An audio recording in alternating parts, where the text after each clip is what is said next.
Hello! I am out on a walk in Island Park. Belle, come say hi. We are out for a walk while Taylor's hunting today, and every time a car drives by, Belle thinks it's a friend and wants to try and go towards the car that is continuing to drive.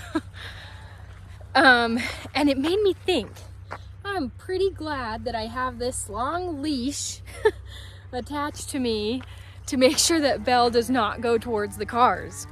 And it made me think of an analogy I've been taught before, how commandments can be like a leash and they keep us safe. But I have heard lots of people do not like that analogy, that it's holding us back. It's allowing us to not make our own choices, to wander off and learn our own things. But I had this epiphany as I'm walking Belle, and it's gonna sound funny, but we're not dogs. We're not dogs, right? And God is not on a walk with us. He's not a puppeteer. He's not forcing us to wear a leash.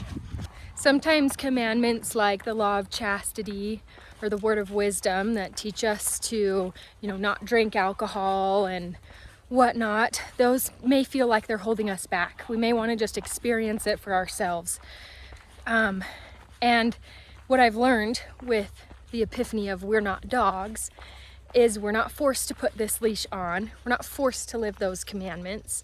We can put a leash on, right? God has sent us to earth, and his plan is agency.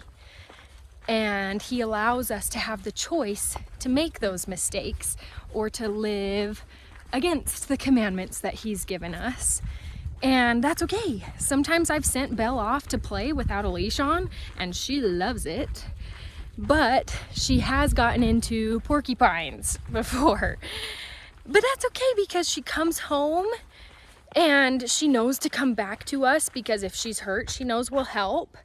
And she's had porcupine needles in her face, and Taylor and I just take them out, and then she's okay, and she can go play again. The commandments are not forced on us, and they shouldn't be forced on us. We should be allowed to experience things for ourselves, but we can choose to wear a leash and to give ourselves boundaries and live the commandments, because we know that the person who gave us them is trying to keep us safe. So we don't have to experience porcupine needles in the nose or a bear attack, is why I'm going to keep Belle on a leash here.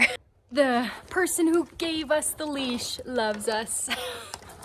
I know God loves you and he wants what's best for you. And I know that wearing the leash has made me happy, but I do know that when we take the leash off and we stray away from those commandments, that we can come back home and we can be forgiven. So I just thought that was kind of cool. Just a random thought on a walk today. So just remember that God loves you.